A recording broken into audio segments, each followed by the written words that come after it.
তারেক রহমান ঢাকায় ফিরেই প্রথমে যাবেন সমাবেশে। সাভার, ধামরাই ও আশুলিয়া থেকেও নেতাকর্মীরা দলে দলে যাচ্ছেন। সাভারের গাবতলী থেকে এ ব্যাপারে বিস্তারিত জানাতে আমাদের সাথে এখন যুক্ত হচ্ছেন মোহাম্মদ কামরুজ্জামান। কামরুজ্জামান, আপনি জানাবেন যে সাভার থেকেও অসংখ্য মানুষ ঢাকার উদ্দেশ্যে রওনা দিয়েছেন।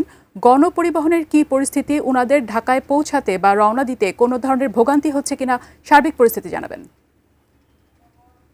ধন্যবাদ ফাইজা। আমি এই মুহূর্তে রয়েছি একদম ঠিক গাবতলীর কিন্তু মেন পয়েন্টেই রয়েছি, যেখান থেকে আমরা দেখতে পাচ্ছি যে নেতাকর্মীরা, আমরা দেখেছি যে সকাল থেকেই কিন্তু বিভিন্ন যে সমস্ত লোকাল গাড়িগুলি আছে এবং এছাড়াও মাইক্রো বাস, প্রাইভেট কার, এছাড়াও হায়েস বিভিন্নভাবে কিন্তু তারা ঢাকায় পৌঁছাচ্ছেন। তাদের নেতা তারেক রহমানকে তারা সাধুবাদ জানাবেন, অভিনন্দন জানাবেন। সে কারণে আমরা দেখেছি যে স্থানীয়ভাবে যে সমস্ত আহ, এলাকার ঠিকানা গাড়ি, বৈশাখী বিভিন্ন গাড়িতে করে কিন্তু দেখেছি আমরা নেতাকর্মীরা, তারা কিন্তু ব্যাপকভাবে এখানে যাচ্ছে। এবং আমরা জানাচ্ছি যে যেহেতু এটি দক্ষিণাঞ্চলের একটি মানে প্রধান সড়ক, এবং এই দক্ষিণাঞ্চলের এই সড়ক দিয়ে কিন্তু আসলে আমরা দেখেছি যে গতকাল রাতকে থেকেই কিন্তু নেতাকর্মীরা তারা কিন্তু যাচ্ছে। এবং আমরা একটা বিষয় লক্ষ্য করেছি যে পুলিশের যে আপনারা দেখেছেন যে পুলিশ কিন্তু তাদের যে চেকপোস্ট, সেই চেকপোস্টে আমরা দেখেছি ব্যাপক তল্লাশি চালাচ্ছে, যে যে কোনো অপ্রীতিকর ঘটনা এড়াতে কিন্তু পুলিশ এখানে প্রস্তুত রয়েছে। এবং আপনারা জানেন যে আমরা একটু আপনাদেরকে একটু দেখাতে চাই ক্যামেরার মাধ্যমে যে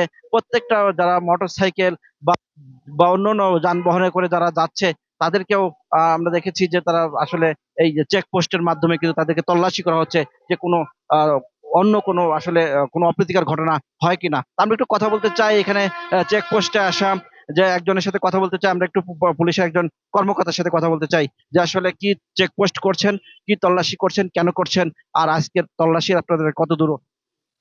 ধন্যবাদ। আপনারা জানেন যে আজকে একটা একজন আমাদের দেশে প্রত্যাবর্তন করতেছে, জনাব তারেক রহমান। আমাদের এই চেকপোস্টটাই সবসময় আমাদের দারুল ইসলাম থানা থেকে এখানে সবসময় চেকপোস্ট হয়। আজকে তারই ধারাবাহিকতায় আজকে হচ্ছে এখানে চেকপোস্ট নিরাপত্তার জন্য আমরা চেকপোস্ট কার্যক্রম চলমান করছি। এবং এখানে আমরা মূলত যারা বাইরে থেকে ঢাকা শহরে ঢুকতেছে তাদেরকে আমরা হচ্ছে ব্যাগ সহ, মোটরসাইকেলের কাগজপত্র সহ সন্দেহভাজন যে কোনো লোককে আমরা এখানে আমরা চেকবেকের আওতায় আনতেছি, এবং সন্দেহজনক কিছু পেলে আমরা তাকে আইনের আওতায় আনতেছি। ধন্যবাদ। যেমনটি শুনছিলেন যে আসলে দফায় দফায় তারা কিন্তু গতকাল রাতকে থেকেই যে তল্লাশি, সেটা কিন্তু অব্যাহত রেখেছে।